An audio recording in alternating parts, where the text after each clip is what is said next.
Dear students, अगर आप BEd, TET, CTET या नेट एग्जाम की तैयारी कर रहे हैं तो ये आज का जो क्लास है बहुत ही महत्वपूर्ण क्लास है फ्रेंड्स। आज हम सीधे महत्वपूर्ण टॉपिक पर ही आते हैं जो कई एग्जाम में बहुत हेल्प करते हैं फ्रेंड्स। वीडियो में अगर आप लास्ट तक बने रहेंगे तभी चीजें आपको समझ में आएंगी। तो चलिए क्लास को स्टार्ट करते हैं फ्रेंड्स। मैं श्वेता आप सभी का स्वागत करती हूँ आपके अपने YouTube channel target teaching academy पर। आज का महत्वपूर्ण टॉपिक है फ्रेंड्स ब्लूम टैक्सोनॉमी एवं ब्लूम द्वारा किया गया वर्गीकरण। तो चलिए हम लोग स्टार्टिंग से देखते हैं फ्रेंड्स। बहुत ही महत्वपूर्ण टॉपिक है आज का ब्लूम्स क्लासिफिकेशन। ओके, ब्लूम के द्वारा शिक्षण एवं निर्देशात्मक उद्देश्यों का वर्गीकरण। फ्रेंड्स, ब्लूम ने 1956 में शिक्षण एवं अनुदेशनात्मक उद्देश्यों को 3 श्रेणियों में बांटा है जिनको आंग्ल भाषा के 3H भी कहा जाता है। वो 3H कौन कौन से हैं फ्रेंड्स, आइए हम समझते हैं। आंग्ल भाषा के 3H हैं फ्रेंड्स। हेड यानी ज्ञान से यानी ज्ञानात्मक, ठीक है, उससे संबंधित है। और दूसरा है हार्ट यानी भावात्मक। थर्ड है आपका हैंड यानी हाथ से संबंधित यानी मनोसंचालित है फ्रेंड्स। ठीक है, तो चलिए आगे देखते हैं। आइए इनका विस्तृत वर्णन देखते हैं फ्रेंड्स। शिक्षण एवं निर्देशात्मक उद्देश्यों का वर्गीकरण, इसमें आ जाता है ज्ञानात्मक क्षेत्र, भावात्मक क्षेत्र, मनोसंचालित क्षेत्र। इसके अंतर्गत कौन कौन सी चीजें आ जाती हैं, आइए डिटेल में हम समझते हैं। ज्ञानात्मक क्षेत्र के अंतर्गत फ्रेंड्स आ जाता है आपका पहला है ज्ञान, दूसरा है बोध, तीसरा है उपयोग, चौथा है विश्लेषण, पांचवा है संश्लेषण एवं छठा है मूल्यांकन। सेकंड भावात्मक क्षेत्र के अंतर्गत कौन कौन सी चीजें आ जाती हैं, आग्रहण है, प्रतिक्रिया है, आकलन है, संयोजित करना है एवं निरूपण है पांचवा। ठीक है, अब देखते हैं हम मनोसंचालित क्षेत्र के अंतर्गत कौन कौन सी चीजें आती हैं।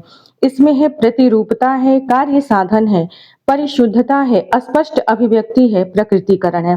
फ्रेंड्स, ये तो हमने शॉर्ट में सारी चीजें समझी, आइए इसको हम विस्तार से समझते हैं।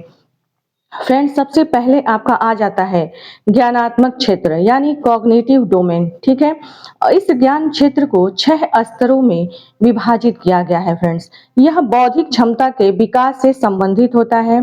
इसमें पहला है ज्ञान, यह मूल रूप से जानकारी या सामग्री यानी नॉलेज को फ्रेंड्स याद करने से संबंधित है। ठीक है, सेकेंड है आपका बोध यानी कॉम्प्रिहेंशन, यह स्तर सामग्री का अर्थ समझने के क्षमता से संबंधित है। थर्ड है आपका उपयोग यानी क्या है एप्लीकेशन, यह अमूर्त या भावात्मक ज्ञान को मूर्त या व्यवहारिक रूप में लाए जाने से संबंधित है। फ्रेंड्स, चौथा है आपका विश्लेषण यानी एनालिसिस, प्राप्त सूचना को घटकों में इस प्रकार से विभाजित करना ताकि उसके अर्थ को उचित ढंग से समझा जा सके। फ्रेंड्स, आइए अब देखते हैं हम पांचवा क्या कहता है, संश्लेषण। ठीक है, सिंथेसिस, यह मूलतः घटकों को समावेशित करने के बारे में है ताकि एक समग्र सोच विकसित हो। इस स्तर को विश्लेषण का विलोम भी माना जाता है यानी। ठीक है फ्रेंड्स, आइए देखते हैं हम छठा है मूल्यांकन यानी इवेल्यूशन, यह विशेष प्रयोजनों में प्रयुक्त तरीके और सामग्री के मूल्यांकन के बारे में किया गया निर्णय है। फ्रेंड्स, ये रहा आपका ज्ञानात्मक क्षेत्र। आइए अब हम लोग चलते हैं सेकंड जो आपका है उसे हम विस्तार से समझेंगे, भावात्मक क्षेत्र को यानी अफेक्टिव डोमेन। ठीक है, इस ज्ञान क्षेत्र के अंतर्गत मुख्य रूप से मनोदृष्टि या मनोभाव, प्रेरणा, शिक्षण प्रक्रिया में छात्रों की सहभागिता, जो हम सीखते हैं उसका महत्व जानना और जीवन में अनुशासन जैसे मूल्यों को फ्रेंड्स समावेशित कैसे किया जाए इत्यादि बातें आती हैं। इसमें निम्न स्तर सम्मिलित है। उसमें कौन कौन से इसमें स्तर हैं, भावात्मक ज्ञान क्षेत्र के अंतर्गत फ्रेंड्स आग्रहण यानी रिसीविंग, ठीक है, यानी सुनने की इच्छा यानी आग्रहण, रिसीव क्या करना है। ठीक है, सेकंड है प्रतिक्रिया यानी रिस्पॉन्डिंग, सहभागिता की इच्छा है। आकलन, ठीक है, वैल्यूइंग, जो हम सीख रहे हैं उसका क्या महत्व है। ठीक है, इसके अंतर्गत आ जाता है कि जो हम सीख रहे हैं उसका क्या महत्व है।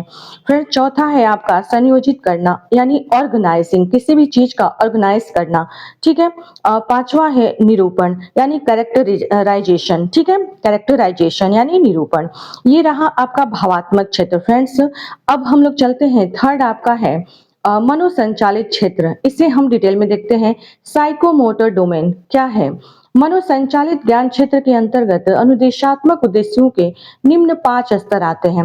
वो कौन-कौन से स्तर हैं फ्रेंड्स? इसको हम मनोगत्यात्मक, मनोप्रेरक या क्रियात्मक ज्ञान क्षेत्र भी कह सकते हैं। यह मुख्य रूप से तकनीकी कौशल के अधिग्रहण से संबंधित है। फ्रेंड्स ये 5 स्तर वर्णित हैं। कौन-कौन से हैं इसमें? प्रतिरूपता है यानी इमिटेशन, इसमें किसी कुशल व्यक्ति, ठीक है, यानी इसमें किसी कुशल व्यक्ति या शिक्षार्थी के कौशल को यथारूप में अपनाने का प्रयास किया जाता है। सेकंड क्या कहता है? कार्य साधन या हस्त कौशल, ठीक है, मैनिपुलेशंस, एक शिक्षार्थी उपकरण आदि के साथ प्रयोग करने का प्रयत्न करता है ताकि आत्मविश्वास बढ़े। फ्रेंड्स ये वीडियो थोड़ा सा हिल रहा है, मैनेज कर लीजिएगा। ओके, चलिए आगे देखते हैं। परिशुद्धता, प्रीशियस, ठीक है, प्रिसिशंस, ठीक है, परिशुद्धता। कहा जाता है कि करत करत अभ्यास के जड़मत होत सुजान, रसरी आवत जात ते सिल पर परत निशान, ठीक है। फ्रेंड्स एक ही कार्य को बार बार करने से उसमें सुधार एवं शुद्धता आती है, ठीक है। हम अगर किसी कार्य को बार बार करेंगे तो उसमें सुधार एवं शुद्धता आ ही जाएगी।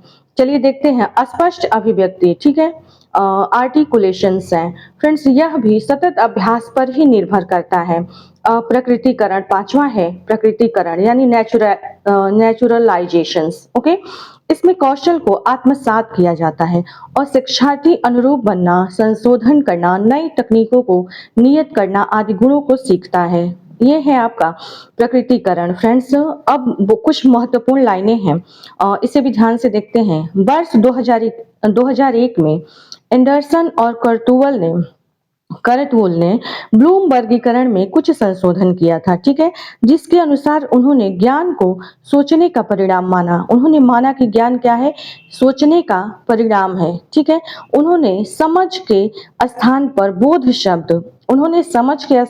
बोध शब्द और संश्लेषण के स्थान पर सृजनात्मकता शब्द के प्रयोग पर बल दिया, यानी क्रिएटिविटी को महत्व दिया, ठीक है। फ्रेंड्स ये रहे आपके जो ब्लूम टैक्सोनॉमी की जो क्लास है। फ्रेंड्स बहुत ही महत्वपूर्ण क्लास है। अगर आप इसे तैयार कर लेते हैं तो आपको एग्जाम में थोड़ी सी भी दिक्कत नहीं होने वाली है, क्योंकि फ्रेंड्स ये पूरे विस्तार से हैं। एक एक चीजें मैंने बहुत अच्छे से इसमें भाई इंक्लूड किया है। तो प्लीज आप भी बहुत अच्छे से चीजों को समझ के तैयार करिएगा ताकि आपको एग्जाम में हेल्प मिल सके। फ्रेंड्स क्लासेस कैसी लगी और किस टॉपिक पे आपको क्लासेस चाहिए हमें बताइएगा। तो फिर मिलते हैं हम अगले वीडियो में, तब तक के लिए धन्यवाद। वीडियो अगर अच्छी लगी हो फ्रेंड्स तो लाइक, शेयर एंड सब्सक्राइब भी कर दीजिएगा। Thank you.